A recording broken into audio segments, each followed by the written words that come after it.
Rumors swirling as we approach the 2023 NFL draft. Are there some players that could be traded, maybe to or from the San Francisco 49ers? Not named Brandon Ayuk that we talked about on yesterday's show. And tight ends. We're scouting the mocks, some tight ends that could be San Francisco 49ers on day 2 or day 3 of the NFL draft. Coming up on today's Locked On 49ers.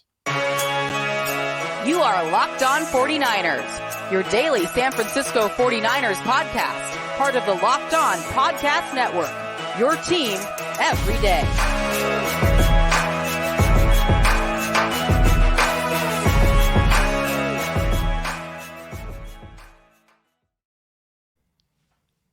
Welcome to Locked On 49ers. Brian Peacock and Eric Crocker at BD Peacock, at Eric_Crocker. Thanks, everybody, for making us your first listen on the Locked On Podcast Network, your team every day. We're taking a dip at tight ends. We got, I think, 3 tight ends we're going to talk about on today's podcast. Davis Allen of Clemson. We've got Will Mallory of the University of Miami. And then Braden Willis is a player that we've been asked about. And I don't think Croc watched him, but I watched him. And I think I've got enough information that Croc does not have to watch him. So those are going to be our 3 tight ends we're talking about today. But I want to put this out there because there's always funky Twitter handles, funky websites that like to put out rumors that aren't necessarily real, true reports that they're getting from anybody. And there was a report yesterday from a fraudulent account that talked about Trey Lance and that the 49ers were asking for, or were getting offers for a 2nd and a 4th round pick or something like that for Trey Lance. Then there's another report, I think it's from the same account today, that talked about Jeffrey Okudah from the Detroit Lions could potentially be on the move in the NFL draft. And the thing I will say is these reports didn't come from any source that I would trust. But I will say, Croc, they were pretty good guesses, I think. When it comes to the value for Trey Lance, if he was to get traded during the draft, I think a high 2nd round pick, a 2nd round pick plus a 4th round pick, I think that's about what it would be, because I think the 49ers would ask for a 1. I'm not sure they would get it, but I think the 49ers could absolutely get a 2, especially when you consider someone like Hendon Hooker, who's 25 years old. He's 3 years older than Trey Lance. You should want Trey Lance more than you want Hendon Hooker, in my opinion, with one of those, 2nd round picks, if that's where he ends up going. So I think that's and Hendon Hooker coming off of a big injury too. Right, he's coming off an injury himself. He's an older prospect. A big injury. I think it was like an ACL or so, right? I mean, right. So obviously Trey Lance, he had his injury, but it's like, hey, I'm good. I'm back. I'm throwing the ball 100%. I'm ready to go. Yep, right? yep. We saw Where that. Hendon Hooker is like, okay, you're already 25. You come in, are we gonna have to redshirt you because it happened kind of late in your season, or are you gonna come back but still kind of be a shell of yourself? Then we got to bring you along slowly, but we spent this draft capital on you. So yeah, that is, I think it would, at least for me, make a little bit more sense to make a move for a guy like Trey Lance, who, again, like you said, 3 years younger, and you look to say, hey man, we have a plan for him and we can develop him this way, and we believe in the talent. We liked him coming out of college. Right, exactly. And he's already been coached up by a pretty darn good coach for a couple of years in the NFL, and that helps too. And there's a little bit of tape in the NFL to go off of. So it's not completely blind with Trey Lance.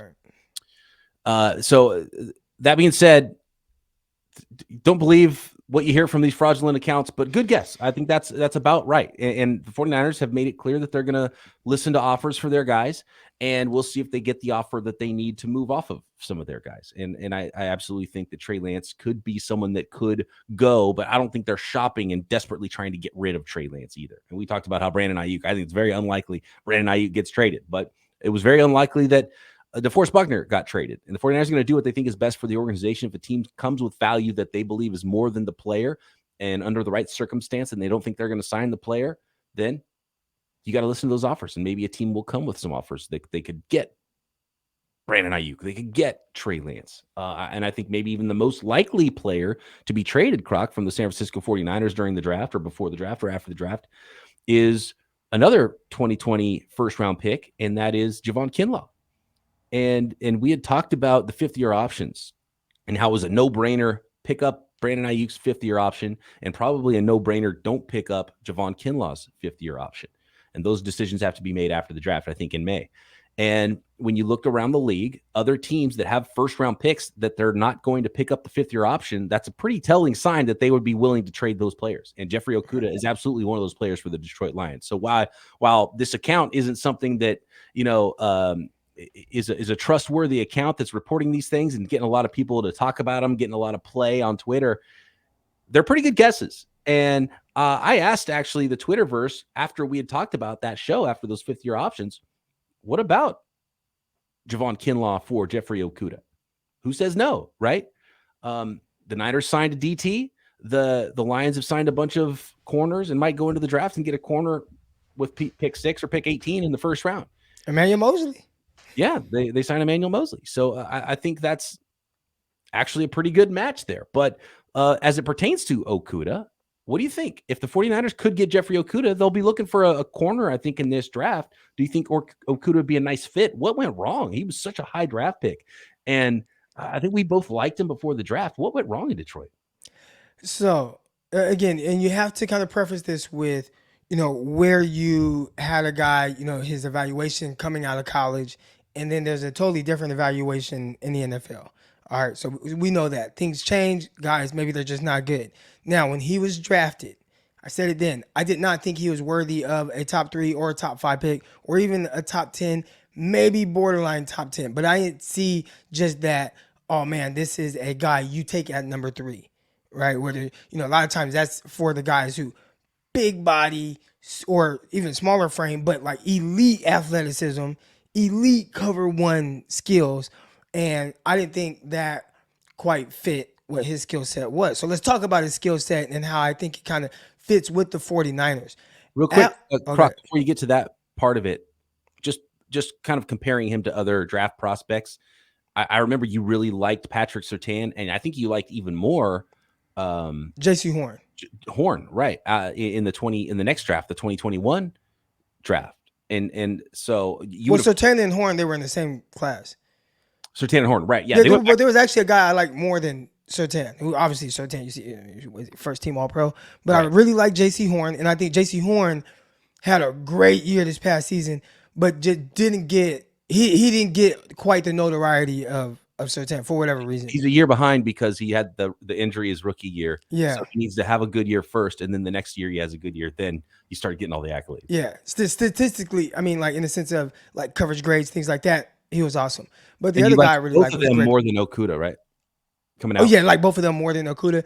And I like Greg Newsome a lot as well, who's also been really good. You see Greedy Williams, Cleveland let him walk. It's like, well, of course, we got Greg Newsome. And he's been really good. So. And if I remember in that 2020 draft, you liked C.J. Henderson even more than Okudah as well because of his coverage skills. And he's been sort of a bust in the NFL, but for different reasons. Yeah, the mental side of things. Now, if you would have told me, hey, Croc, it's kind of going to be a head case. He's going to, go through all these mental things. You don't know if he's going to show up from practice. Coaches have to go to his house to get him out of bed for whatever. Then I'll be like, maybe I wouldn't like C.J. Henderson quite as much. But when you look at guys, right, just their skill sets and how they fit, and that's a big part of it, being successful at the NFL level. Jeffrey Okudah, to me, was one, drafted to the wrong team. Even if you were going to take him really high, don't draft him to a team that used Darius Slay to follow around everybody's best receiver. And that was never going to be Jeffrey Okudah's skill set. Like, it just wasn't that. I didn't think he guarded the receivers in the NFL, in the Big Ten, that where you're going to be like, oh, man, he shadowed this guy and he did it. No. There's some plays here and there where you might be able to take something away from him doing some of those things or playing in the slot, but not to the extent and not the pure athletic guys outside of maybe Hamlin. All right.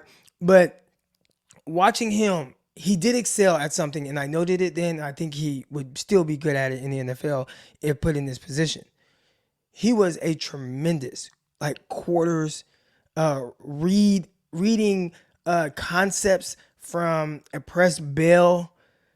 He could line up at the line of scrimmage, kind of open up and read concepts and really squeeze routes extremely well.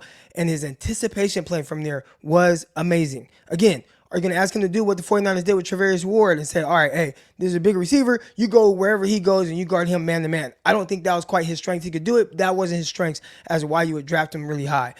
His zone eyes was terrific. And I thought he played extremely well. He was very well coached at Ohio State at doing that. And then he goes to the Lions, and they just do the complete opposite. They're leaving him on the island trying to guard Devontae Adams. That ain't going to work. They're leaving him on the island trying to guard Valdez-Scantling, and he just runs go route. Like, that's not going to work. Like, that's not who he is. So you go to a 49ers team who they run a ton of quarters, right? And if they were saying, hey, we'll let you play quarters from a press bail alignment, I think he'd be really good. And I'd say the only corner that I've watched like a lot of film on and thought that this guy played press bail quarters better than Okudah was Josh Norman in 2015. He put on the clinic for the Carolina Panthers, where a lot of people thought he was playing man that whole time, but it was like a press bail, and he was squeezing the hell out of routes, and he did a tremendous job at it. But I think Okudah, what I saw him do at Ohio State, rivaled that of Josh Norman. And if the 49ers say, hey, we're going to continue to run a lot of quarters, too high stuff, or even some press bail cover 3 type stuff, sprinkle in some man, I think Jeffrey Okudah can be really good in that type of scheme for the 49ers. I like it. I don't think that Javon Kinlaw straight up for Jeffrey Okudah, if both those players are available and both those teams want to move on from their former first-round picks. I think it's plausible that that's the case. I don't know if that matches up value-wise. But, you throw in a pick. The Niners have 11 picks. You throw in another day 3 pick to make that work for the Lions and for the 49ers. I think it's a possibility. I think it's something to look at during the draft. I think there absolutely could be some trades happening with those former first-round players that aren't going to have their fifth-year options picked up. And I think both Javon Kinlaw and Jeffrey Okudah fall under that umbrella. Mekhi Becton of the Jets is another one. Yeah. Could be a lot of fun. Could be a lot of fun on draft day, Croc, with some teams calling the 49ers and some trades happening, some trades moving up from the 49ers spots in round 3. Could one of these tight ends we're going to talk about today be one of those picks for the 49ers in round 3? Or do we like them on day 3, rounds 5, round 7? Or do we not like them at all? Next. Today's episode of Locked On 49ers is brought to you by FanDuel. Grand slams, no hitters, double plays, they're all back, and there's no better place to get on the Major League Baseball action than FanDuel, America's #1 sportsbook. That's because right now, new customers get a no-sweat first bet up to $1,000. That's right. Step up to the plate now. Go to FanDuel.com/lockedon, sign up, and place your first bet and get up to $1,000 back in bonus bets if you don't win. So don't miss on the chance for a no-sweat first bet up to $1,000. When you join FanDuel today, there are tons of draft props all the time at FanDuel. They're changing now. It was after the trade, the Panthers went up to #1. CJ Stroud was the leader, the betting leader. And now at FanDuel, Bryce Young has come back. So Bryce Young and CJ Stroud are neck and neck there, even odds to be the #1 pick in the NFL draft. Other draft odds there as well. And it's one of the funnest things, I think, all year long to bet on. Major League Baseball every day, NBA playoffs, NHL playoffs coming. So don't miss your chance to get your no sweat first bet. Just go to FanDuel.com/lockedon to sign up. FanDuel, official partner of Major League Baseball. All right, Croc, let's start off with Will Mallory of the University of Miami. And shout out to Jason Aponte. I believe this is one of his guys, too. So if we don't like him, Aponte's going to be pissed, Croc. So what did you see on tape from Miami tight end Will Mallory? So the first that I've seen of him was Aponte tweeting out like a terrific run after catch play where it's like, is that George Kittle? Right? And then like that was the only clip that I had seen of the kid up to the point of watching film on him. But I did go and watch film. And when I say George Kittle, he wears number 85. He's kind of built like George Kittle a little bit, just kind of in the way that he's able to move. But there are some stark differences. And I did not scout George Kittle coming out of college. You did when he was at University of Iowa. Mm-hmm. So I don't know if he did these things well in college or if I'm just seeing this type of movement skill guy at the NFL level. But George Kittle, for all the love that he gets for being a terrific blocker, run block, pass block, all those things, I think that he is a severely underrated route runner.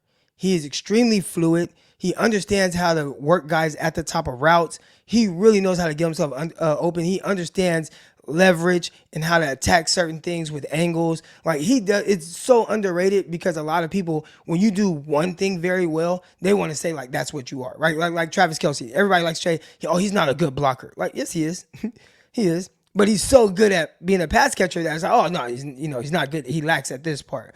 All right, George Kittle, they did the same thing with him as a route runner, terrific. Will Mallory was not a good route runner, in my opinion. And again, I say that because maybe he gets to the NFL and he puts more emphasis on those things and becomes more of that, type of receiver. And maybe Kittle had to do that. But watching him in college, I'm like, I think he struggles at the top of route. Now, I have a question right there. Top of route concern? Like, yes. Doesn't free himself up. He's like able to run to a spot and he's cool there. A lot of what they did with him, man, they line him up on the left side, kind of offset, play action, drag him across the formation, throw the ball to him, get him out in space. There was a lot of that. I like noted it like 4 times in one game where they like sneak him out, throw it to him. All right, but I'm trying to look like what is your skill set at the NFL level? What can you hang your hat on being? And you have to be able to win with routes in the NFL. Like you're just gonna have to, and they're gonna card you with guys like Budda Baker.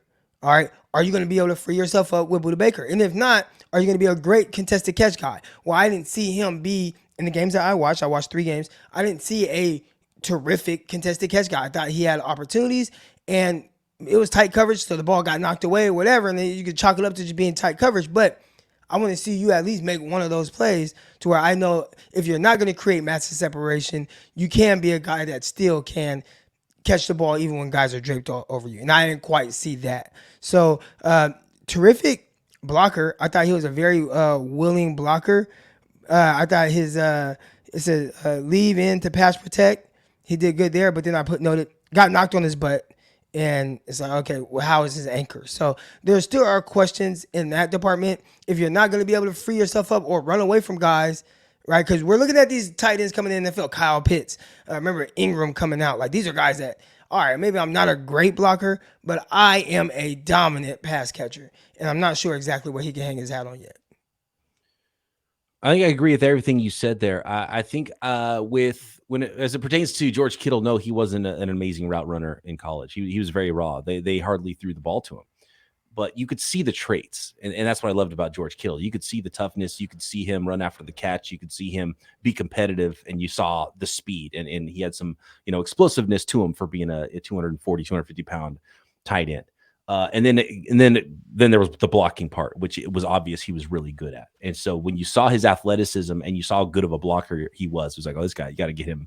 Yeah, he's an NFL player. You can have him in line and blocking, and he's going to be just fine. And it turns out he was even better at all those things in the NFL once he got there. And he's worked on his route running, little head nods at the top of the route, different things. He's worked on a lot of that stuff and gotten a lot better because he loves the game and he works his butt off too. So again, that's a big part of any of this. And someone getting to that ceiling is how much they love it, how much they work. And George Kittle's been off the charts and all of those things. Will Mallory's not the athlete that George Kittle was, but he's athletic. And he's nowhere near the blocker George Kittle was. And I didn't see – I saw them try to use him in line, and I did see times when he got knocked back. I saw times when he was fine and he blocked his man. But there was also a lot of times where he was just like, it just didn't look like Will Mallory wanted to really be blocking. He was kind of like in the way and doing his job, but he's like looking, he's like, is the play over yet? I'm kind of done doing this right now, and he let guys get by him a few too many times. So you could tell he's not a glass eater. He was not just like, I can't wait to move this guy against his will. Are we spoiled though, because we get to watch a lot of George Kittle who loves to do that? Maybe, but it's I do think you have to have that in you for Kyle Shanahan to want you to be one of his tight ends. Yeah, at least be willing. And I think Mallory in some it was really hit or miss with him, where it's like, okay, that was a good block, that was fine. He wasn't going to impose his will on anybody, but then there was times when it was like, he was kind of playing patty cake, and you could tell he didn't really want to be out there blocking as much. At least in the games I watched. And I watched 2 games of Will Mallory. And the other thing is. And this is why, you talked about that highlight catch and run you saw from him. And this is why when you watch a player snap after snap, and you're not watching a highlight tape and you see everything. You see the good reps, you see the bad reps, you see little things in between snaps. And there's just a lot to see with him. I liked Will Mallory. I didn't find myself super excited about Will Mallory, and I didn't really think he played to his workout numbers either, by the way, Croc, because at the combine, Will Mallory showed up and ran 4.54, which is very George Kittle-like. I think Kittle was 4.52. 4.52 with the in the elite 3 cone. So what was his 3 cone? He did not do the 3 cone at the combine. He had a 36.5-inch vertical though. So combine numbers looked really good. You see some athleticism on tape. If he can continue to get bigger and stronger and better as a blocker, then I think you might have something there. He's 6'4.5", only 239 pounds though. So more like a bulked up receiver size wise than a fully grown tight end. But if you could add some of that strength to him at the next level, be 245 and working with George Kittle and have some of that athleticism. Could you get George Kittle light maybe in the 5th round, say? Maybe you could with Will Mallory. 3rd round, definitely a no for me, but day 3, round 5, round 7, I think I could be interested in Will Mallory. He definitely has some traits to work with. I'll look and see if I can find his pro day numbers. Maybe he ran a 3 cone or a shuttle at his pro day. But by the way, doesn't it seem like, Croc, it's really frustrating that prospects are doing that now, where they're just like picking and choosing? It's like an a la carte thing. They show up and weigh in at as big as they can get at the combine, but don't run. And then they don't weigh in when they do run later at their pro day. And they do the one thing they're good at, and then they don't do anything else. It's like you just have to assume they're bad at the things they don't do, right? I feel like more than ever, there's this a la carte workout thing happening with prospects in the pre-draft circuit. I think it's probably being advised by their agents, knowing, hey, you're not going to test well in this, so don't even put it on paper. Just let them kind of guess what it might be, and they might have notes on it, but we're not going to confirm it one way or the other. That's what I would tell my client. You think that's the smart way to do it? I think that's the smart way to do it. Let them kind of guess. But if you are going to excel at something, hey, we know you're going to run very well on the 40-yard dash. Run the 40. Right? So he goes out and runs a 4.54. Like that's terrific. I think the best example of that, Croc, is DK Metcalf. If DK Metcalf would have just never ran a 3 cone, right, would he be higher in the draft? Well, I don't know, because I think it was medicals. Remember, he was coming off the neck thing, and they didn't even know if he'd be able to play again. So I think it was more of that than, oh man, he just ran a poor shuttle. Because anybody that knows anything about football, like, bro, his 3 cone is not going to matter. Who cares? He's really quick. Don't run double move with him. All right, that's it. Now we solved that. Okay, now do everything else with him. Slants, crossers, post, go routes, deep stop routes, because he's running you off because he is so fast. Like contested catch stuff he's coming down with. Like, do all those things. So I can't run a corner post with him. Who cares? So I think with a lot of these guys, it's what they're being advised to do. And Mallory, maybe, again, what I say struggle with is top of route. Concern, like, can he make guy, like, maybe he just doesn't have it in him. But then you look at, let's say, George Kittle, who was drafted in the 5th round, and maybe you didn't quite see it on film, but you can project it a little bit more because he had an elite 3 cone. So it's like maybe the movement skills on top of somebody who ran a 4.52, and oh man, he's an amazing blocker. But hey, I think we can get a little bit more out of him as a pass catcher if he just hones in on it. And he does. He goes and works. I think it's Jay Holt. The guy, I think he's out in like Tennessee or something like that, or out in that area where Kittle brings him and his tight end boys, and they just all go to work for weeks. I mean, and they're working that. You see him. That's what I love about. I'll say this about Kittle, and we know he's one of the faces of the 49ers, maybe the biggest face of the 49ers, but he works on maybe something that wasn't a strength of his. He made sure it was a strength. And he's a terrific route runner. But if you watch how he challenges himself in his workouts, it's like, well, of course. Because I follow the Hulk guy, that's the trainer, and I see what he's doing with him. And you see Kittle really challenging himself in his movement skills, and that's why he's improved so much. But he also ran a sub 7 second. It was like a 6.88 3 cone or something crazy like that. Yeah. So it's like, well, he had that type of ability. Yeah, he had the explosiveness. I'm looking at Mallory's pro day right now. He had the 3 cone of 7.18, which is okay. That's pretty good. And short shuttle 4.40. So both of those are. That's good. They're both about 50th percentile. 50th? Yeah, that's what it says here. For a tight end? It seems like that's pretty good for a tight end, especially the 3 cone of 718. Those are blowing, dude. We just talked about DK Metcalf. I mean, those two numbers right there are blowing Metcalf's numbers out the water. Now, again, different type of guys, but just in the sense of like percentile, and maybe because DK's was probably like on like 5 percentile. I don't know, but 7. You said 7-1, right? 718 3 cone and 440 short shuttle. That's, first of all, that's a terrific short shuttle. That's a good short shuttle. I think the 3 cone's better than the short shuttle, right? No, short shuttle 4-4. For short shuttle 4.2 is Oh really, yeah. My bad. 4 is good but not great. So you want solid. like 4. Either way, you want like 4.1, and that's what I think I was thinking. I think I was thinking like 4.41. Okay, but yeah, you want 4.1, 4.4. That is a little bit middle of the pack, but it's not bad. Definitely not bad. So yeah, change of direction, fine. 6'4", 239 pounds. Now 239 pounds is only 12th percentile for tight ends. So he's a small tight end, athleticism, good 40 time. You see some athleticism on tape. Where do you like him, Croc? What's the grade here? What round are you taking Will Mallory? And you super excited about him, or is he just an okay prospect for you?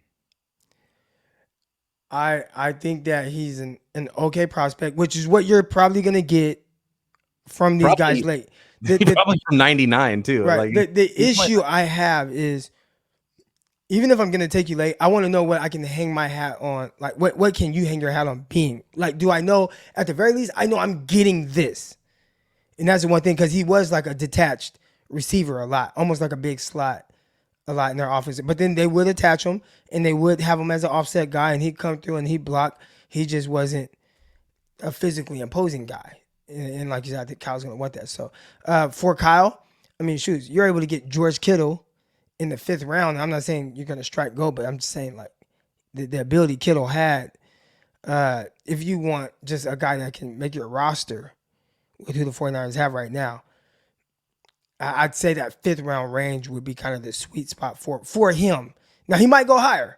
You might see him go 2nd round, and somebody gonna be like, "Croc, you don't know." But for the 49ers and for me and what I'm comfortable with, 5th round.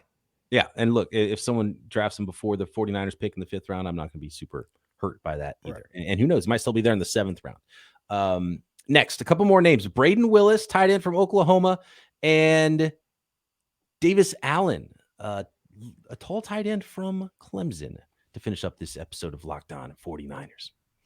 Today's episode of Locked On 49ers is brought to you by Ultimate Football GM. You've heard us talk about this mobile game app, and if you ever thought about being a NFL GM, right, you got to give this game a try. It's not as easy as you might think, by the way, to create a dynasty.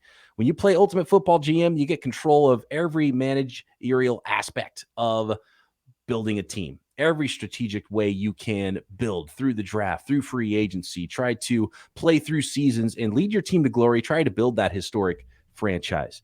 And I had a lot of fun trying to build a franchise and build that dynasty on Ultimate Football GM. Got myself a quarterback, had to make a lot of trades, had to fire my entire coaching staff and get the right system in place. You got to hire and fire the right coaches. You are managing all the finances, including negotiating player salaries and terms, navigating your franchise through free agency, the draft, injuries, player personnel issues, and some ups and downs you might not expect during a season of Ultimate Football GM. And Locked On 49ers listeners get a 100% free boost to their franchise when using the promo code Locked On in the game store.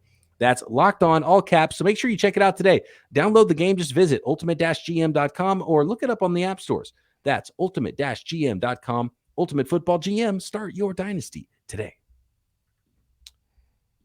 Croc, as it pertains to Braden Willis, is a player that we were asked to break down.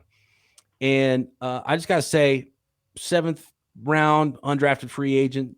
So to whoever the listener was that was really excited about Braden Willis out of Oklahoma, to be honest with you, I didn't even think he was a tight end. I didn't even think he was as big as he weighed in at the combine. I think he might have gained a lot of weight at the combine. And by the way, didn't run a 40 at the combine at his 241-pound weight. 6'3.5", 241 pounds. Maybe he was a single digit on his jersey at Oklahoma.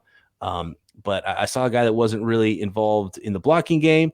And I saw a guy that, and by the way, 3 cone, 7.3. So it didn't even work out as well at his new weight at the combine for being an undersized sort of detached tight end. And to be honest with you, I just did not see a lot I liked from him in the passing game or the blocking game. So yeah, I think he could fight to make a roster in the NFL, but I'd probably give him a 7th round priority free agent sort of a grade for Braden Willis. And all the tight ends in this class, I think he definitely gets lost for me. And I know you didn't watch him, Croc, and I'm just going to tell you right now, don't worry about it unless you get to him, because he's not going to be on my board. Hi, what's his size? 6'3.5", 241 at the combine, but I guarantee you he did not play at 240. He probably played at least 10 pounds lighter than that. And he didn't run at that weight too, which is a big indicator. How about Davis Allen out of Clemson, though, Croc? You did watch him. What were your thoughts on Davis Allen? The what is he going, 6'6", I believe? Let me double check on the height and weight for Davis Allen. He's definitely a taller prospect. Yeah, so 6'5.5", 245 pounds, big hands, and he's good at getting the ball when it's in the air. What about the rest of his game, Croc? Okay, so I have kind of an incomplete, and I just clicked over to one of my tabs that was open, and it looks like I was 18 minutes in watching one of his films. So I think I watched one, and then I started to watch another one, so I can really get a feel of what's kind of consistent with him. But one of the things that jumped out right away, I will say this: a very willing and good blocker. So that's one of the only notes I have, and I was continuing to watch so that I could start to jot things down, so I don't have anything much past that. But I know that was, if I noted that, that's something that jumped out and was pretty consistent with what I watched. So does that align with anything that you saw from him? Yeah, he definitely just you can just tell size wise, he wasn't somebody who was like a bulked up wide receiver looking player, and he wasn't necessarily big and mammoth and weighed in 245 pounds, which is not much different from Mallory or Braden Willis that we just talked about. But I think on tape he looks a lot bigger, plus he's taller. He's nearly 6'6", and gave me the vibes of someone that used to play basketball, someone that used to play volleyball, maybe, right? Just like everything seemed to be up and down. He was a good athlete. I don't know if he was a great athlete getting in and out of his breaks, but he did have some length that I liked. He was competitive in the blocking game, and I do think he's somebody that on day 3 of the draft could be a nice fit for the 49ers to be a tight end too, to start your career and become maybe someone who could be a starting tight end in the NFL at some point. But I didn't see explosiveness from him to get me super excited where like the Niners can't leave round 3 without drafting Davis Allen out of Clemson. It's going to be hard. I mean, for a class with tight ends, that is really deep. And we'll continue to kind of watch some of these guys and have maybe a part 2 of tight ends, because I think that's a sneaky position that the 49ers really need to address.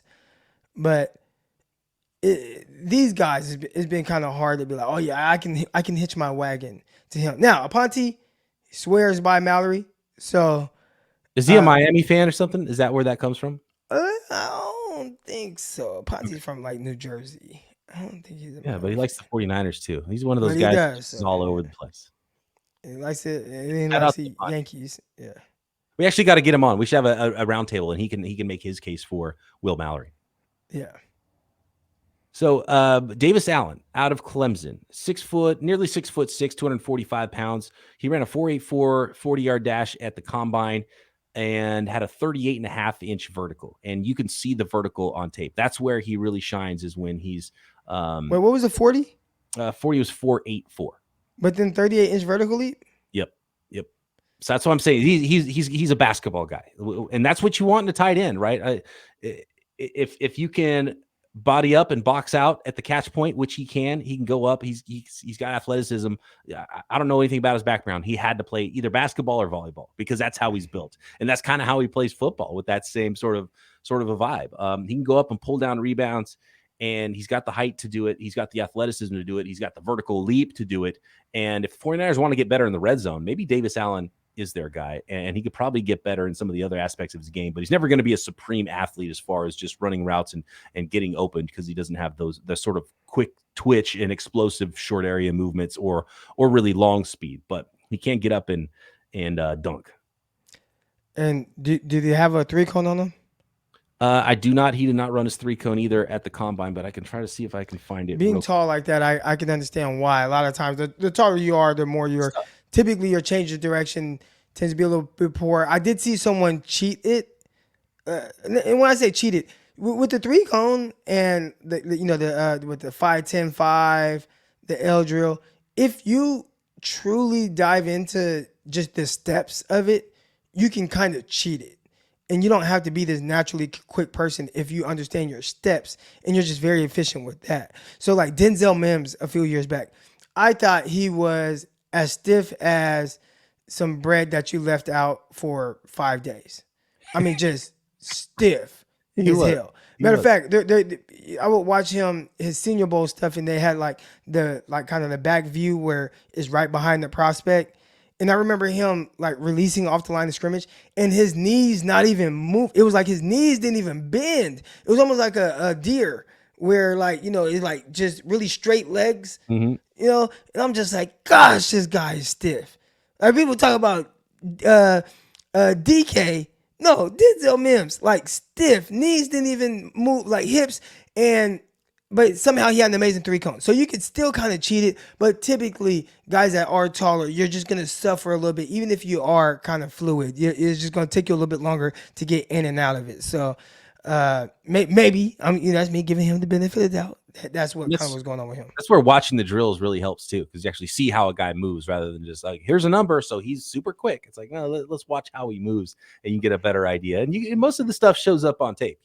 We knew DK Metcalf was going to have a good 40 and not a great 3-cone, right? And he had the most ultimate version of that, but you saw it on tape. And I think you see a lot of this on tape with Davis Allen, the tight end out of Clemson. By the way, so his pro day numbers, he had a 7.31 3-cone, which is 28th percentile for tight ends, and a 4.45 short shuttle, which is 34th percentile. Not ideal. So yeah, not a supreme athlete. His 10-yard split was pretty good on his 40-yard dash, 1.60, which is solid for being a 4.84. So he gets up to top speed quickly. Just doesn't have a lot there as an athlete, and does look a little disjointed sometimes running and route running. But competitive as a blocker. Could probably get bigger and stronger and be better in that regard and be an even better power forward. But his strength, if you're drafting him, you like him because his red zone ability, his ability to come down with the football in the air. And his ability to block. So at least he will always probably be able to hang his hat on that. And again, with Mallory, I'm looking, what do you hang your hat on? And what we're looking at kind of with Davis here is, all right, look, I'm not going to just whoop guys on these routes. That's not going to be me. But I don't quite have to, because I can box guys out and I know how to position myself to really go up and get the ball. And when I'm not going to get the ball, I can be a really good blocker for you. Whether it's in line, you have me moving, I can do those things. So I think at the very least, right now, and I got to watch more on both of these guys so I can dive a little deeper, but I would lean more towards Davis, just because I in my head now, I can already visualize I can use him like this, even if he's not my tight end 1, 2, and maybe he's my tight end 3. But I can use him this way, and I can get production out of that. It's hard for me to know where Davis Allen will go in the draft. I'm pretty confident that the other guys we talked about today will be there on day 3. Davis Allen could go in that 3rd round range, even though I'd feel a lot better with him in the 5th round range. And it's funny, Croc, so we've watched so many prospects here, and maybe we're being too particular, or at least I am being too particular about the prospects we're looking at. I haven't seen that many prospects that I'd be really excited about for the 49ers to draft that have been mocked to the 49ers in the late 3rd round, or that some people are bringing up as guys that could be there for the 49ers, at least in the 3rd round area. A lot of these players I feel a lot better about in the 5th round than the 3rd round. And I think the same is for Davis Allen, and I would probably draft him before Mallory. But I do like the idea of Mallory being a detached, more athletic pass catcher, and maybe being a better pro than he was a college player, like George Kittle was. But the guy I really like at tight end, and we should watch him next when we do tight ends, and might be there in the 3rd round. He might go earlier. There's a lot of tight ends, so maybe some good ones fall, like Kittle did in 2017. But from Kittle's alma mater, Sam Laporta out of Iowa. He's one of my favorites right now that could actually be there for the 49ers in route need. I definitely rank him ahead of the guys we've watched so far. So let's watch him next. We'll put on some of that tape. You guys always let us know the players you want to see, and I need you to come stronger, because I haven't loved a lot of the prospects we've seen here. And Croc, we might have to just do our own episode of finding our favorite guys, because we get asked that question. And I think we need to start putting together our favorites that we think the 49ers could be drafting at the end of round 3, no matter the position. We've got a couple more weeks here to keep grinding the tape and talk about more of these prospects. So who do you want to see? At BD Peacock, at Eric_Crocker. Let us know. And thanks everybody for making us your first listen right here on the Locked On Podcast Network. For your second listen, check out Locked On NFL Draft. Check out Locked On NFL Scouting with the draft dudes, Kyle Krabs and Joe Marino. And of course, make sure you're all subbed up and hit the notification button to Locked On 49ers. Croc and I back tomorrow right here, Locked On 49ers.